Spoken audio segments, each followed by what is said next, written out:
আরে আরে কি করছো? পড়ে যাবা তো। ওপরে উঠে বসো। আরে কিচ্ছু হবে না, আমার নদী খুব ভালো লাগে জানো। আমি যদি সাঁতার জানতাম না, নদীর এপার থেকে ওপার, ওপার থেকে এপার শুধু সাঁতার কেটে বেড়াতাম। আচ্ছা, এই তুমি সাঁতার জানো?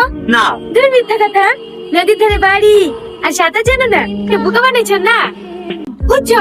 কি হলো? আমার বাবা তো এটা পড়ে গেল। তোমাকে কখন থেকে বলছো ওপরে উঠে বসো, ওপরে উঠে বসো। ওর পাওয়া যাবে নাকি? মেলা পানি। চলো বাজারে কিনে দেবো। এটা আমার দাদির বাবা তো ছিল, পড়ে যাওয়ার সময় আমাকে দিয়ে গেছে। আর আমি এত খারাপ, দাদির শেষ স্মৃতিটুকু ধরে রাখতে পারলাম না। Tony, Tony, Tony! না গো, পাওয়া গেল না। রাজা, কি দেখা ছিল নদীতে ঢুকলো না? এখনো যদি তোমার কিছু হয়ে যেত। আরে না না, আমার কিচ্ছু হবে না, আমি সাঁতার জানি। চৌধুরীর সাথে জানো, আমার মতো বলে কি জানো? পাগলি, ভয়ের কি আছে? লাদা আর রাগ করো না, নৌকার মিডিলে বসো। কখন আসলেন? এই তো কিছুক্ষণ হলো আসা।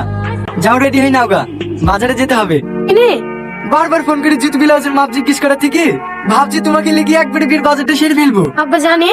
হ্যাঁ হ্যাঁ, আব্বাকে ফোন করেছিলাম, আব্বাই বললো তুমি এখানে আসো। আচ্ছা ঠিক আছে, একটু বসেন, আমি আসছি। ভাবি, এরা কারা? ওই কালো জামা পরে আছে না, ওইটা সালমান হবু বর।